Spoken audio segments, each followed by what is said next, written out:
buenas noches a todos, bienvenidos de nuevo a este pequeño rincón del cinéfilo. Vamos a seguir con la nostalgia de los años 80, que ya sabéis todos que me gusta mucho, pero vamos a cambiar esta vez radicalmente de tema. Desde la comedia romántica de Maniquí vamos a pasar al género de aventuras y además al subgénero de espada y brujería. Uno de los géneros de películas y de aventuras que a mí más me gustan, que pero por desgracia Hollywood no ha cultivado en exceso,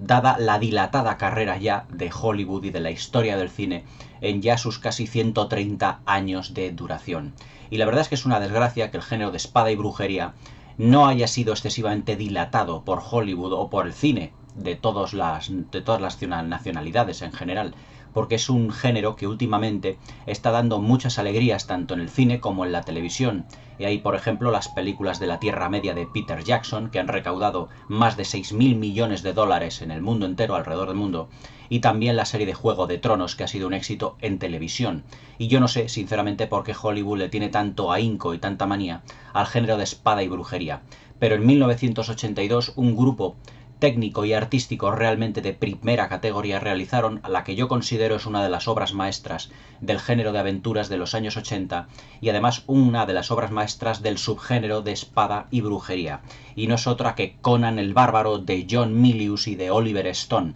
Realmente una película épica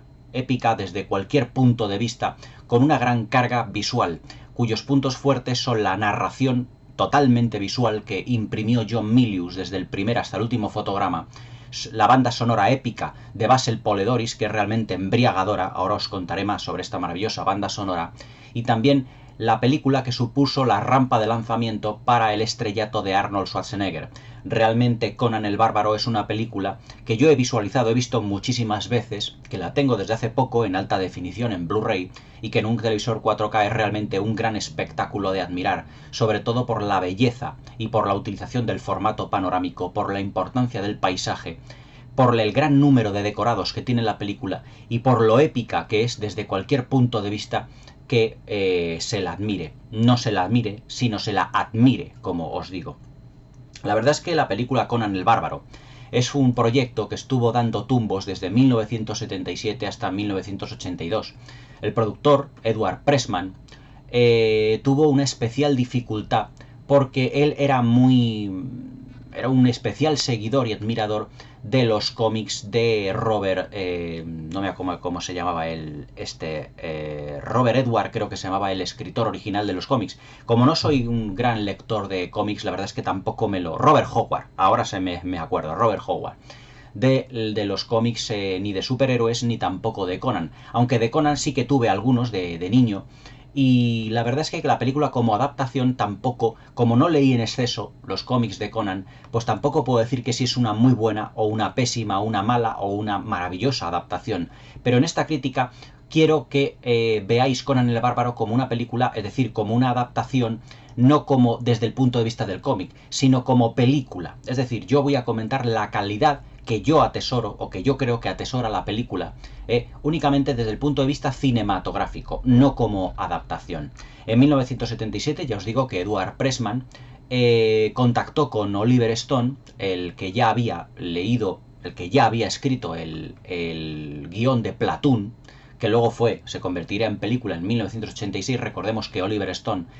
fue un veterano de la guerra de Vietnam y le gustó muchísimo, tenía muchísima calidad, con un tono épico muy fuerte, y fue él precisamente el que le encargó la realización del guión de la película de Conan el Bárbaro. Cuando Edward Pressman leyó el guión, pues la verdad es que le entusiasmó desde todos los puntos de vista. Lo que pasa es que el guión era muy ambicioso, puede que excesivamente ambicioso para la época, sobre todo al principio de los años 80, cuando las películas de espada y brujería todavía no gozaban o no podían gozar de un gran presupuesto, pero evidentemente estaban contando con un gran guionista y con un gran director que era evidentemente Oliver Stone, así que necesitaban también otro productor que respaldase económicamente el proyecto, y contactaron nada más y nada menos que con Dino De Laurentiis, el productor que había saltado a la fama con películas muy de fantasía como Barbarella de Jane Fonda o como Flash Gordon, por ejemplo, la película que en 1980 se convirtió también en un gran éxito dentro del género,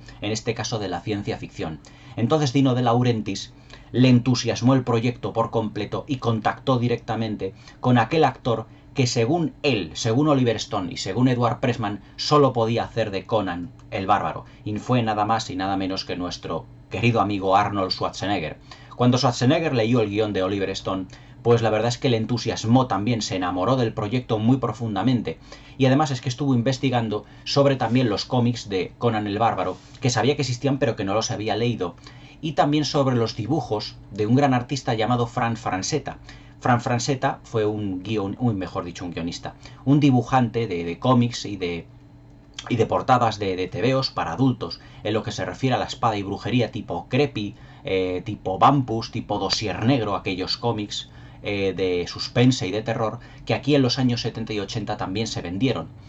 Pero de Fran Francetta, que ya os hablé bastante cuando, por ejemplo, hice la crítica de Tigra, Hielo y Fuego, que es una película también de espada y brujería de dibujos animados con la técnica del rotoscopio, que aquí os comenté hace ya más de un año, que la podéis ver aquí también dentro de lista de producción en las películas de los 80, se enamoraron mucho del proyecto y contrataron nada más y nada menos para la creación de los decorados a Ron Cobb, que había sido asistente de dirección, precisamente, iba a ser asistente de dirección precisamente de Blade Runner y de Alien el octavo pasajero. Evidentemente, después de leer el guión de Oliver Stone, Dino De Laurentiis tuvo que tomar una serie de decisiones, porque claro, Oliver Stone había enfocado el proyecto de Conan el Bárbaro desde el punto de vista de superproducción, y tuvieron que ajustar y que suavizar bastante el guión desde el punto de vista de grandiosidad de decorados y también de violencia, ya que Oliver Stone le había puesto un carácter bastante violento al personaje de Conan el Bárbaro, al Cimmeriano. Pero después de todo ello, y contando con Dino De Laurentiis y con Edward Pressman, que habían sido dos productores, que eran dos productores muy importantes dentro de Hollywood en aquella época, pues pudieron contar con un presupuesto muy holgado, nada más y de nada menos que de 60 millones de dólares para el proyecto de Conan el Bárbaro. Muy caro para la época, carísimo. Acordaos, por ejemplo, que en 1984 la historia interminable costó 46 millones de dólares, solo 2 años después. La verdad es que el proyecto de Conan el Bárbaro era carísimo porque contaba, además, con más de 50 decorados distintos y además algunos de ellos de grandes dimensiones, por ejemplo como el templo de James Earl Jones, que luego os comentaré un poquito más adelante. El templo del personaje de Tuz al-Dum, precisamente el que es el enemigo de Conan el Bárbaro en esta película y que había asesinado al principio de la película a sus padres. El argumento de Conan el Bárbaro, ya os digo que yo no os puedo decir si se ajusta mucho a lo que son los cómics, realmente dicho. Pero lo que sí que os puedo decir, la verdad es que es una película que es eminentemente visual. Es decir, todo el argumento John Milius lo trasladó desde un punto de vista, lo desarrolló cinematográficamente desde un punto de vista muy visual, ya que durante la mayor parte de la película apenas hay diálogos. Pero lo que sí yo veo en esta película desde el punto de vista visual y argumental, y desde puesta en escena, es una influencia clara y directa del Excalibur de John Boorman, en lo que se refiere a la puesta en escena, oscura, sobria, bastante poco saturada de colores, aunque la verdad es que luego la variedad cromática que tiene en escenas individuales, que las comentaremos un poco más adelante, es realmente muy rica. Es una película que visualmente, al igual que Excalibur, de la que bebe mucho desde el punto de vista de ambientación, es una película que visualmente es muy compleja, ya que John Milius desarrolló precisamente un lenguaje visual para este film. John Milius, además, le conocemos por ser además el guionista de Apocalypse Now, la película de Francis Ford Coppola de 1979. Y la verdad es que Dino De Laurentiis y Edward Pressman querían contar con John Milius debido a que siempre daba un punto de vista como muy sobrio. Y querían hacer, Edward Pressman y Dino De Laurentiis, una película sobria de aventuras, a la vez para todos los públicos, que tuviera un punto y un contenido violento, pero no excesivo, ya que Oliver Stone le había dado muchísima violencia a lo que era el proyecto, pero evidentemente pues no querían que su proyecto, que es la película, fuera calificada R para mayores de 18 años, a que aquí en España se calificó para mayores de 13 años, aunque yo cuando la vi, por ejemplo, en Videoclub, cuando la alquilé, no sé si tendría 6, 7 u 8 años, era muy jovencito, y la verdad es que fue una película que me impactó y me embriagó a partes iguales. encontré una película fascinante, que en cuanto luego la pusieron en televisión española yo la grabé en VHS y no sé cuántas veces la vi, porque la verdad es que me impactó casi todas las secuencias que tiene, porque son realmente impresionantes. El argumento es que el cimeriano, Conan, de niño, está con sus padres en una aldea, y es atacada esta aldea precisamente por el personaje, el villano de la función, que es James Earl Jones, que vienen como son los, ¿cómo os lo diría yo? Como lo son el culto a los adoradores de serpiente, ya que James Earl Jones, el personaje de Tuz al-Dum, pertenece a una raza de hombres que se transforman en serpientes, y de ahí el culto, el culto de la serpiente. Todos ellos pues prácticamente destruyen la aldea de Conan, matando a la madre. Aquí tengo que hacer un alto en el camino, porque el Conan de niño es precisamente el actor español Jorge Sanz, muy jovencito, y la madre de Conan es la actriz sueca Nadiuska, que aquí estuvo, que hizo bastantes películas, sobre todo en la era del Destape. Precisamente esa secuencia está rodada, está filmada en la sierra aquí española, en la sierra aquí de Madrid, ya que todos los exteriores, el equipo técnico se vino aquí para rodar todos los exteriores en lo que es la sierra de Madrid, y que tiene una secuencia realmente fascinante, con nieve, bueno, no os voy a decir con lluvia, pero con nieve, en unas altas cumbres, todo realizado desde un punto de vista exquisito. Todo lo que son los decorados de lo que es la aldea, con esas cabañas tan sumamente realistas. Lo que es el apartado artístico, dentro desde el punto de vista de diseño de producción, es realmente un portento. Es decir, con esta película nos trasladamos como una especie como de época remota, y además hecho con una dirección artística, con un diseño de producción de rom-com, ya os digo, que no tiene absolutamente nada que ver con otras películas de espada y brujería. Y además que luego muchas películas de aventuras bebieron de las fuentes de Conan el Bárbaro, pero que no recuerda la dirección artística ninguna otra película de espada y brujería, e incluso de ambiente medieval, porque todo es completamente original. Todo lo que son los decorados, la puesta en escena, es una película que está filmada mucha en exteriores, pero que también en exteriores construyeron unos decorados realmente impresionantes. Y la Sierra de Madrid fue protagonista precisamente de lo que es la primera parte de la película, cuando Conan es un niño, ya os digo, protagonizado por Jorge Sanz y por Nadiuska. Posteriormente a Conan, siendo niño, le capturan, pero ya cuando es mayor le convierten prácticamente en un guerrero, una especie, yo os diría, pues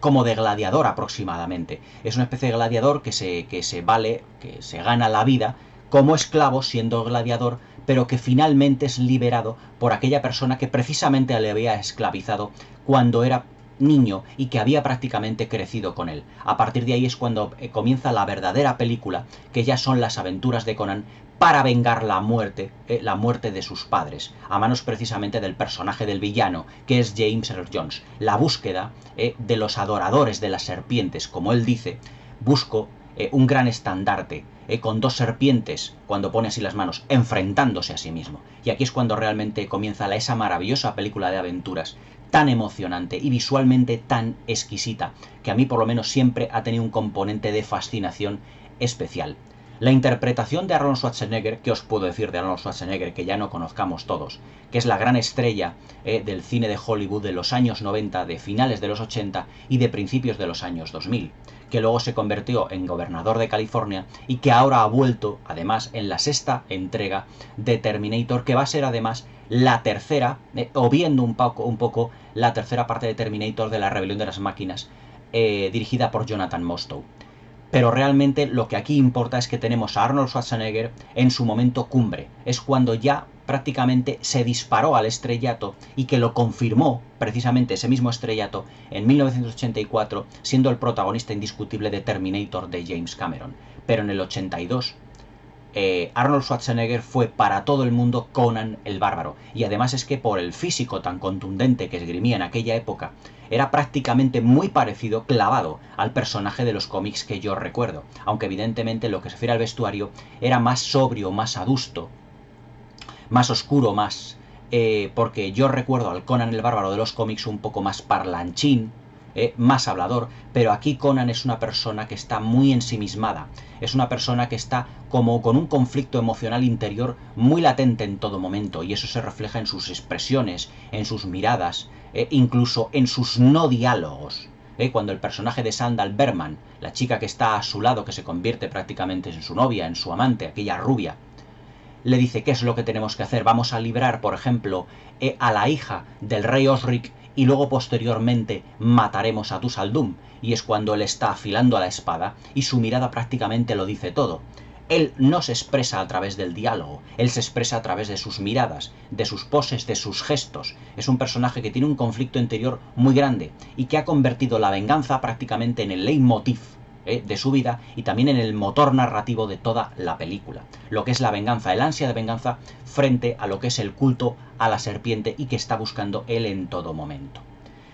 La verdad es que la película es un portento de película, o sea, como film de aventuras, porque están narrados además, a diferencia de muchas películas de aventuras, desde un punto de vista como muy pocos films nos hemos encontrado, ya sea de aventuras, de espada y brujería. No nos encontramos frente a la típica película en el que constantemente hay diálogos, hay chascarrillos, hay chistes. No hay nada de eso en ningún momento, sino que Conan el Bárbaro es una película que está narrada en un tono muy sobrio, y precisamente ese es uno de sus puntos fuertes, el tono sobrio, el tono adulto.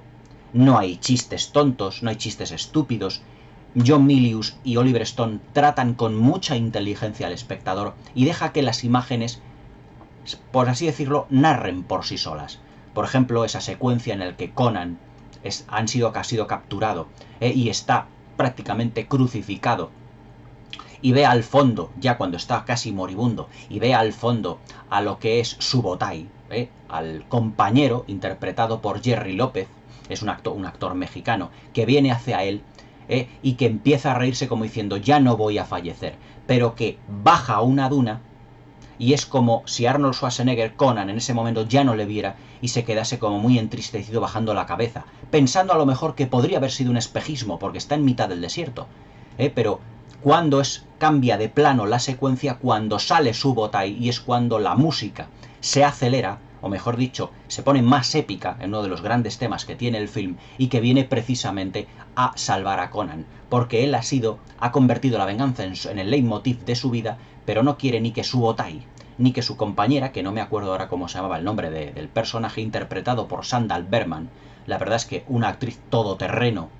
en lo que se refiere a potencia física, es casi tan alta como Arnold Schwarzenegger, con una gran capacidad física, es decir, muy ancha de hombros, con un físico muy contundente,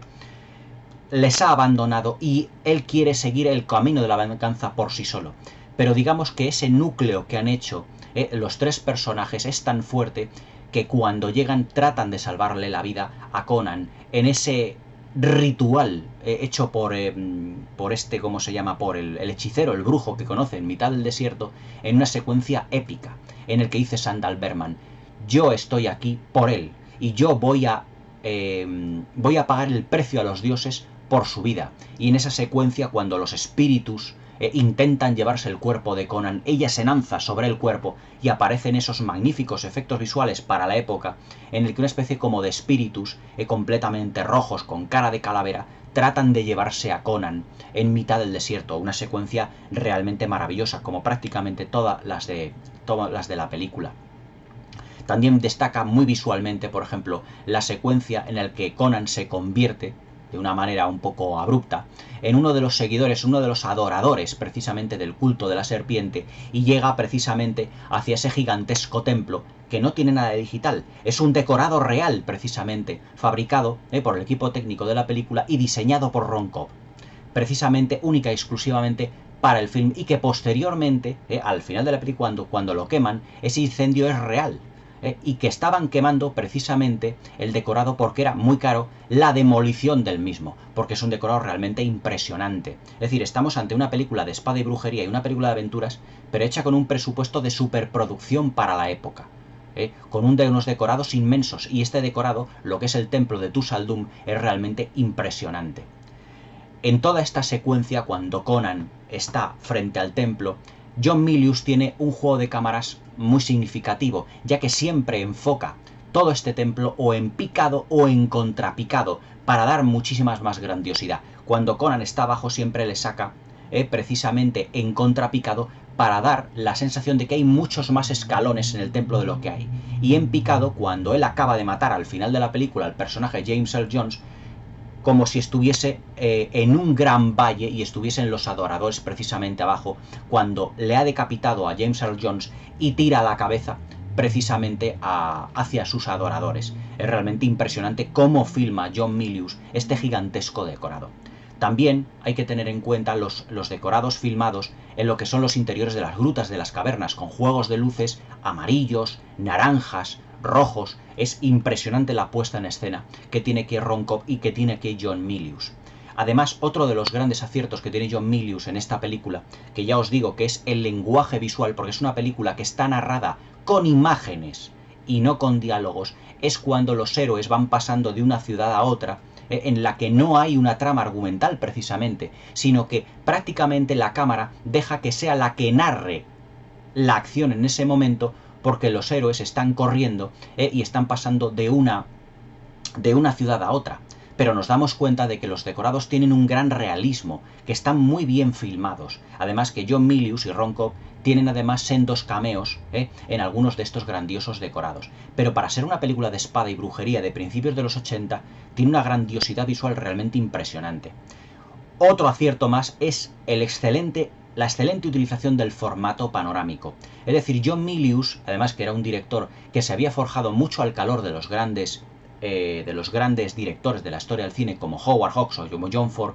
bebía mucho de las fuentes, por ejemplo, de Howard Hawks, que él siempre lo ha admitido, además en público y en privado, que es un gran admirador de Howard Hawks, y también de John Ford, la utilización del paisaje sobre todo, utilizando también la banda sonora para dar mayor epicidad a todo lo que es el conjunto de lo que son los paisajes, los decorados, para que todo ello vaya narrando. Por ejemplo,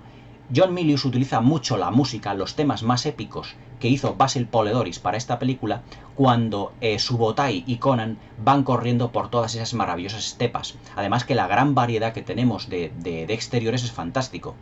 Al principio, cuando Conan es niño, en bosques nevados, montañas, bosques, ríos, valles. Luego tenemos también desiertos, tenemos montañas, pero también que no son las típicas de los desiertos, llenas por ejemplo de cactus, ni muchísimo menos, sino que son con pequeños arbustos, todo terreno muy abrupto. Luego también tenemos promontorios rocosos, como por ejemplo la secuencia cuando entra dentro de la cabaña de la bruja, son todo como promontorios rocosos, como muy de espada y brujería, muy de género de aventuras, pero que no recuerdaban hasta 1982 a ninguna otra película que se había filmado del género de aventuras, porque John Milius y Oliver Stone se metieron de lleno dentro del género de espada y brujería. Luego tenemos ese desierto o esas playas al lado del desierto, que es cuando Conan está entrenando, al lado prácticamente cuando conoce al mago, al actor este chino, no me acuerdo cómo se llamaba, cuando precisamente tiene lugar la última secuencia de la película, o una de las últimas secuencias de la película, que es cuando combate con los dos gran gigantones estos, que son los aliados de Tuz al-Dum. Realmente impresionante esa secuencia también, muy visual, en la que no hay un diálogo y todo es acción y violencia, cuando Conan y Subotai llenan todo ¿cómo se llama esto? Como de trampas puestas para todos los guerreros que van a venir de parte del personaje del villano de James Earl Jones, y que les van preparando trampas y que todos ellos los terminan matando. Luego también visualmente la aparición de espectros, de espíritus, sobre todo el espíritu de su amada, el espíritu de esa guerrera, de Sandal Berman, que le salva la vida dejando noqueado y dejando prácticamente ciego a uno de los grandes guerreros que ha enviado James Earl Jones, y que siempre constantemente le está diciendo a Conan: ¿es que quieres vivir para siempre? Conan el Bárbaro también es una película que destaca por sus pocos diálogos, pero todos ellos épicos. Le pasa en ese sentido, por ejemplo, mucho como a Excalibur de John Boorman, que Excalibur tiene muchos diálogos, pero todos ellos son como diálogos como si estuviesen siendo recitados por dioses. Hay algunas frases, algunas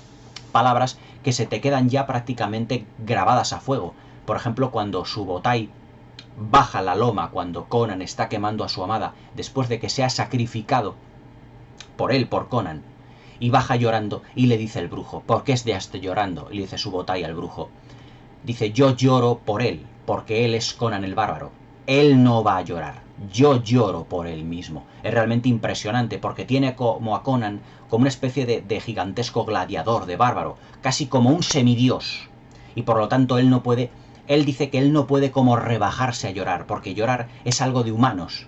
Y Conan es para él como una especie de dios, y por lo tanto no puede llorar, porque eso sería expresar debilidad humana, y Conan no llora. Él es Conan el bárbaro, y no llora, igual que dice Subotai.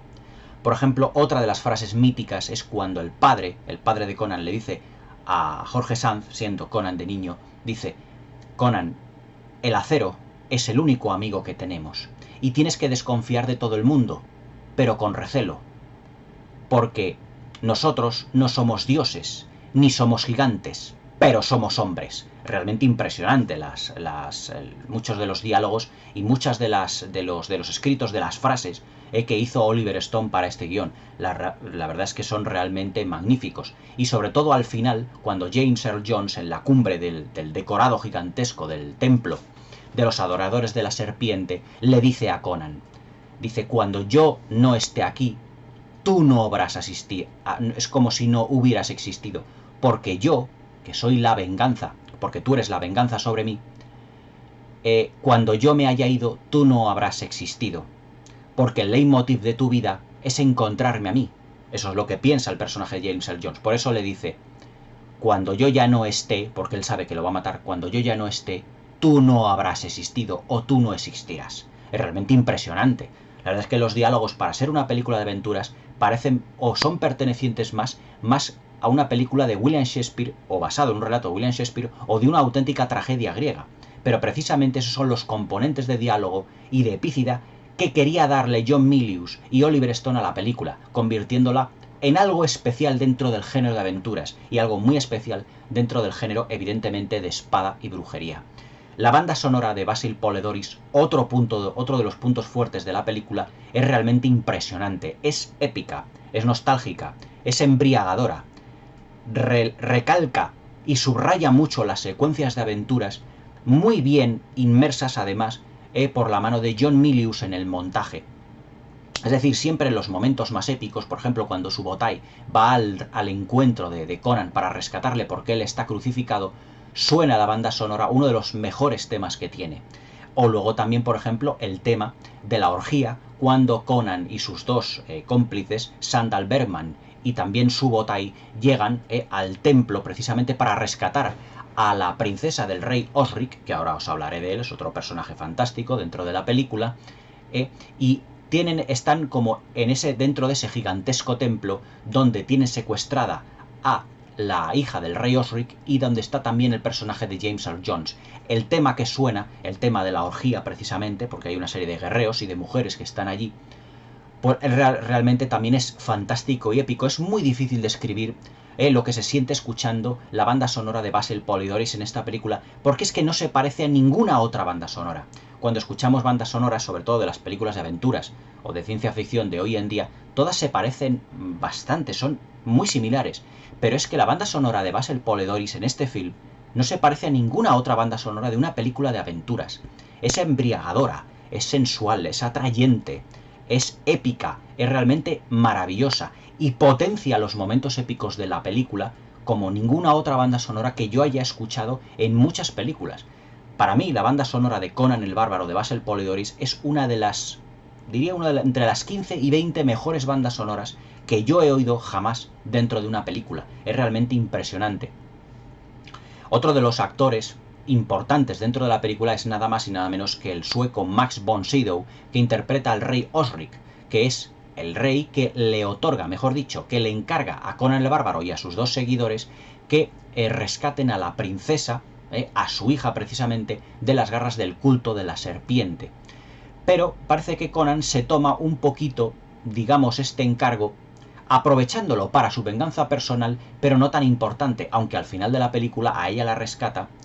y la devuelve con el rey Osric, que es lo que precisamente se sobreentiende dentro del film. La verdad es que la interpretación de Max von Sydow, el rey Osric, es muy breve,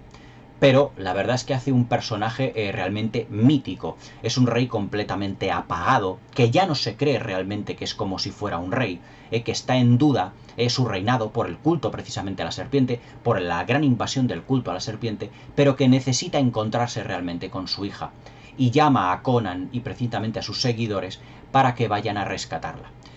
Otro de los puntos fuertes, sin duda, que yo creo que ya os lo he dicho, ya no son,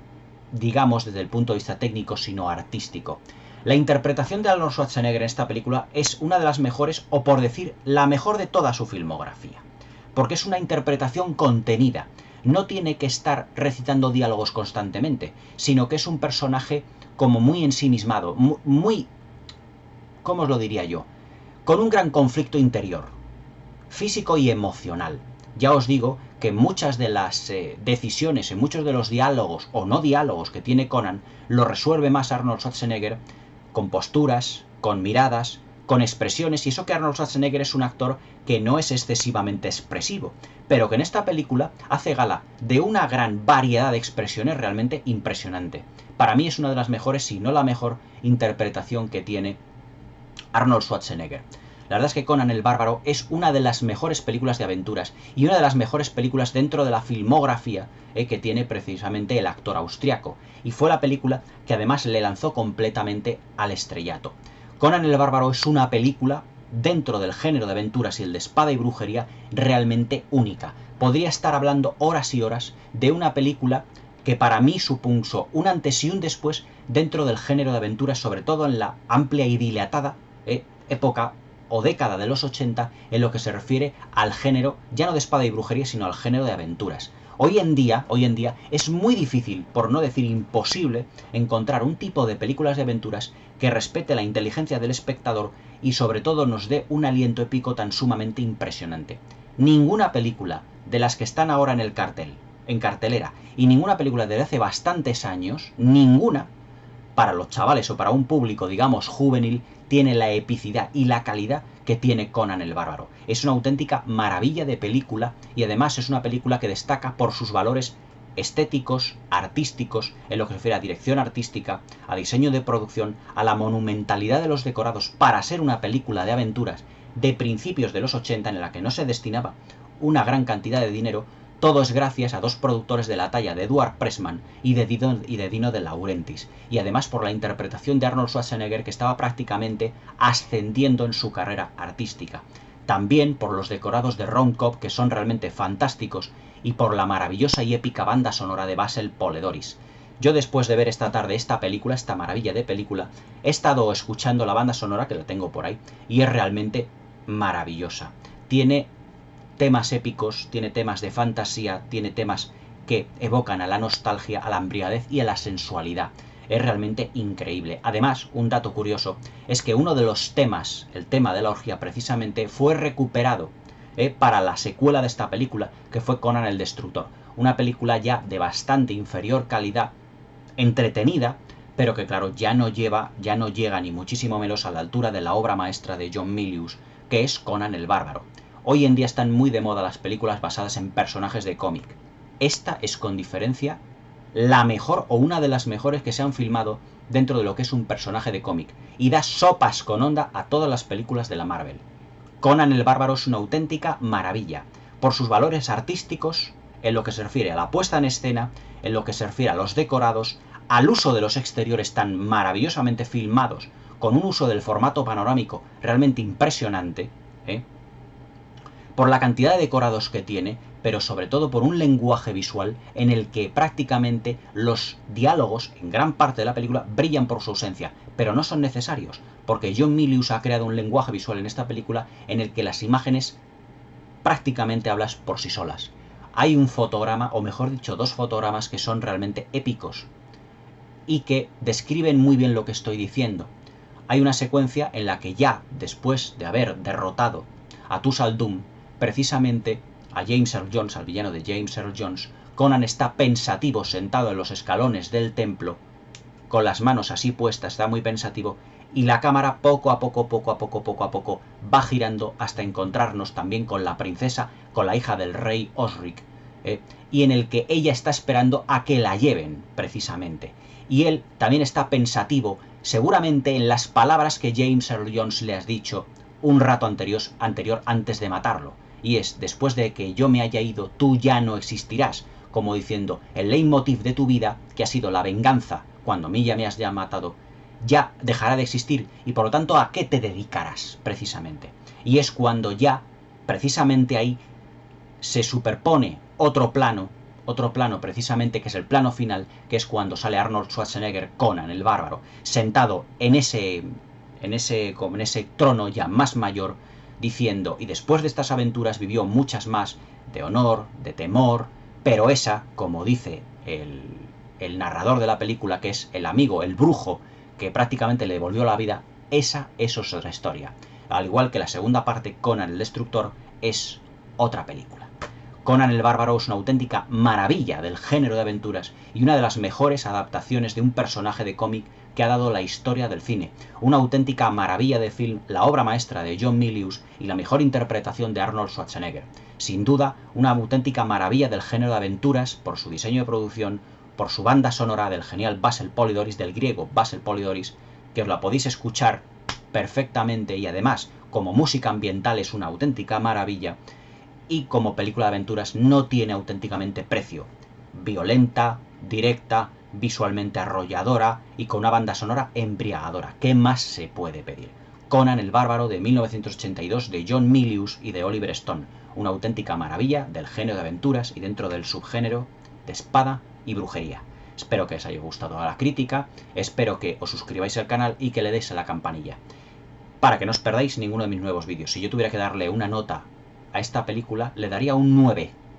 Y no le doy un 10 porque sinceramente hay alguna secuencia en la que a mí me ha faltado un poco más, a lo mejor de diálogo o de un desarrollo de personajes, puede que un poco esquemático, de Subotai o de Sandan Berman. Pero aquí el protagonista